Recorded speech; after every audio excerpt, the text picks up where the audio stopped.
देखो यार, अगर तुम लोग रिकी स्टार्क के फैन हो तो ये वीडियो तुम्हारे लिए होने वाली है, क्योंकि एईडब्ल्यू में रिकी स्टार्क के कॉन्ट्रैक्ट को लेकर बैक स्टेज से काफी बड़ी अपडेट आ चुकी है। एईडब्ल्यू और एनजेपीडब्ल्यू में रेसलर्स के लीव करने को लेकर Tony Khan new clause add करने वाले गए। एनजेपीडब्ल्यू के पावर स्ट्रगल पेपर व्यू के ऊपर IWGP वर्ल्ड चैंपियनशिप कंफर्म हो चुका है, तो वहीं एईडब्ल्यू के रेसल ड्रीम पेपर व्यू को लेकर एईडब्ल्यू के बाय रेट सामने आ चुके हैं। तो गाइस चलिए बिना किसी देरी के शुरू करते हैं इस वीडियो को, और सबसे पहले बात करेंगे WWE के NXT की। वेल गाइस, नॉर्मली वैसे तो हम यहां पर NXT को लेकर एलीट मेनिया पर बात नहीं करते गए, बट गाइस जैसा कि मैं आपको ऑलरेडी बता चुका हूं, WWE और AEW के कुछ टाइम पहले हेड टू हेड जाने के बाद अब एक बार फिर से नवंबर महीने के अंदर WWE का NXT शो AEW डायनामाइट के साथ हेड टू हेड जाएगा, जहां पर 6 नवंबर के ऊपर WWE का NXT और AEW का डायनामाइट शो हमें यहां पर वेडनेसडे को हेड टू हेड देखने को मिलेगा। और यहीं AEW और WWE NXT के हेड टू हेड शो को लेकर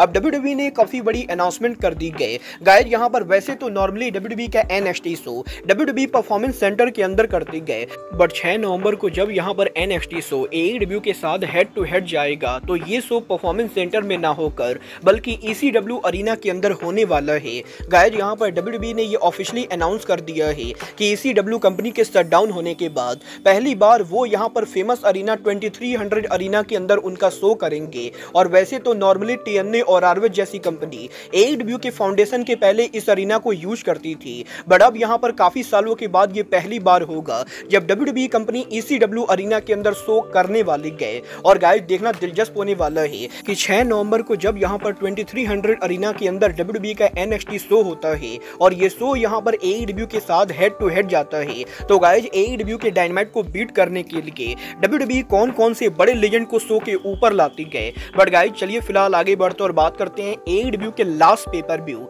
AEW रेसल ड्रीम की। वेल गाइस बात करें अगर यहां पर AEW के रेसल ड्रीम की, तो गाइस अब जबकि AEW के रेसल ड्रीम पेपर व्यू को हुए 2 हफ्ते हो चुके गए, तो फाइनली AEW के रेसल ड्रीम पेपर व्यू को लेकर AEW की बाई रेट सामने आ चुकी है। गाइस यहां पर AEW के इस साल के रेसल ड्रीम पेपर व्यू की अर्ली बाई रेट करीबन 1,05,000 के बराबर है, जो यहां पर लगभग लास्ट ईयर के बराबर है, क्योंकि लास्ट ईयर जब AEW का रेसल ड्रीम हुआ था तो AEW के रेसल ड्रीम पेपर व्यू को करीबन 1,10,000 लोगों ने खरीद कर देखा था। और इस साल भी AEW के रेसल ड्रीम की early pay per view by rate करीबन 1,05,000 के बराबर है, और मेरे हिसाब से AEW के रेसल ड्रीम की फाइनल बाई रेट करीबन 1,10,000 के बराबर होने वाली है, जो लगभग यहां पर लास्ट ईयर के बराबर होगा। वल देखना दिलचस्प होगा कि AEW के upcoming pay per view AEW full gear को कितनी बाई रेट मिलती गए। बट गाइस चलिए फिलहाल आगे बढ़ते और बात करते हैं NJPW के साल के आखिरी बड़े pay per view NJPW power struggle की।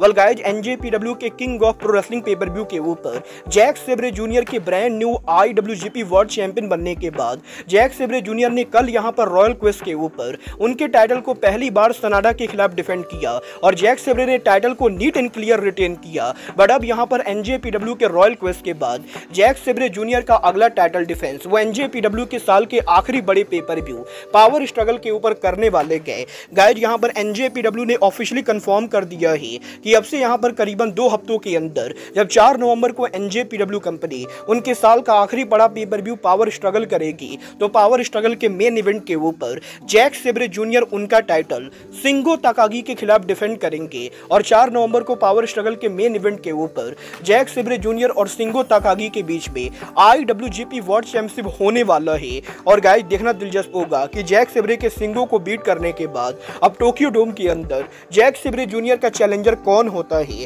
वेल आपको क्या लगता है NJPW के किस रेसलर को जैक सेब्रे जूनियर को रेसल किंगडम पर चैलेंज करना चाहिए? आप लोग मुझे कमेंट करके बताइए। बट गाइस चलिए फिलहाल आगे बढ़ते और बात करते हैं AEW के इंजर्ड सुपरस्टार कीथ ली की। गाइस यहाँ पर ये बात तो हम सभी लोगों को मालूम है कि कीथ ली यहाँ पर लगभग 1 साल से AEW के ऊपर हमें देखने को नहीं मिलेंगे, और लगातार कीथ ली के इंजर्ड होने की वजह से वो AEW के टेलीविजन से ऑफ चल रहे गए। जब से यहाँ पर कीथ ली को इंजरी हुई गए वो यहाँ पर WWE के हॉल ऑफ फेम शो पर तक अपीयर हो चुके गए, बट वो यहाँ पर AEW के टेलीविजन पर कभी भी अपीयर नहीं हुए हैं। और लगातार टीवी से गायब रहने के बाद इस हफ्ते सोशल मीडिया के ऊपर फैंस ने कीथ कीथली के मेडिकल कंडीशन को लेकर काफी सारे सवाल पूछे तो कीथली यहाँ पर ट्वीट करके उनके फैंस को यहाँ पर अप्रिशिएट करते गए और कीथली ये कंफर्म करते गए कि भले ही वो इस समय इंजर्ड चल रहे गए बट वो यहाँ पर जल्द ही रिकवर करके रेसलिंग पर रिटर्न करेंगे और वो यहाँ पर फैंस को ये प्रॉमिस कर सकते गए कि वो यहाँ पर जब भी उनका रिटर्न करेंगे फैंस को यहाँ पर कीथली का एक न्यू वर्जन देखने को मिलेगा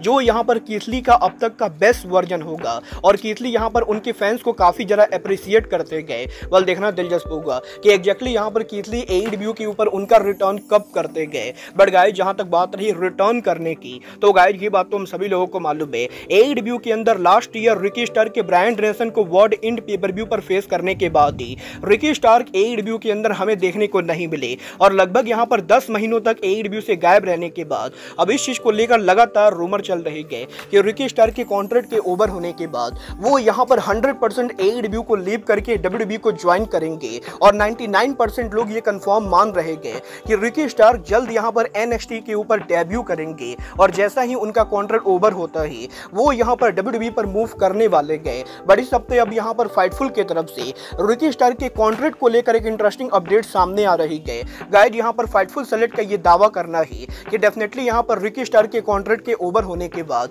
उनके WWE पर जाने के हाई चांसेस है। बट प्रॉब्लम ये है कि रिकी स्टार्क का जो कॉन्ट्रैक्ट है वो यहाँ पर अभी ओवर नहीं होने वाला है और फाइटफुल ने एग्जैक्टली तो नहीं बताया है कि रिकी स्टार्क का कॉन्ट्रैक्ट कब ओवर होगा। बट फाइटफुल ने ये कंफर्म किया है कि रिकी स्टार्क के कॉन्ट्रैक्ट के ओवर होने में अभी बहुत ही ज्यादा टाइम बचा है और उन्हें यहाँ पर अगर WWE को ज्वाइन करना है तो उन्हें यहाँ पर लंबे टाइम तक घर बैठना होगा क्योंकि अब भी यहाँ पर उनके कॉन्ट्रैक्ट के अंदर AEW के अंदर बहुत ही लंबा टाइम बचा है। वेल देखना दिलचस्प होगा कि अगर यहाँ पर रिकी स्टार्क के कॉन्ट्रैक्ट में ज्यादा टाइम बचा है तो क्या टोनी खान रिकी स्टार्क को एक चांस देकर टीवी पर वापस लाते गए या रिकी स्टार्क सीधे यहाँ पर अब WWE के ऊपर हमें देखने को मिलेंगे। बट गाइस चलिए फिलहाल आगे बढ़ते और बात करते हैं CMLL की फॉर्मर सुपरस्टार स्टेफनी वैकूर की। वेल गाइस बात करें अगर यहाँ पर स्टेफनी वैकूर की तो गाइस ये बात तो हम सभी लोगों को मालूम है AEW और NJPW के फॉरबिडन डोर पर स्टेफनी वैकूर और मर्सिडीज मून के हुए मैच के बाद ही WWE के द्वारा स्टेफनी वैकूर को साइन किया गया था और अगर यहाँ पर स्टेफनी वैकूर शायद फॉरबिडन डोर पर काम नहीं करती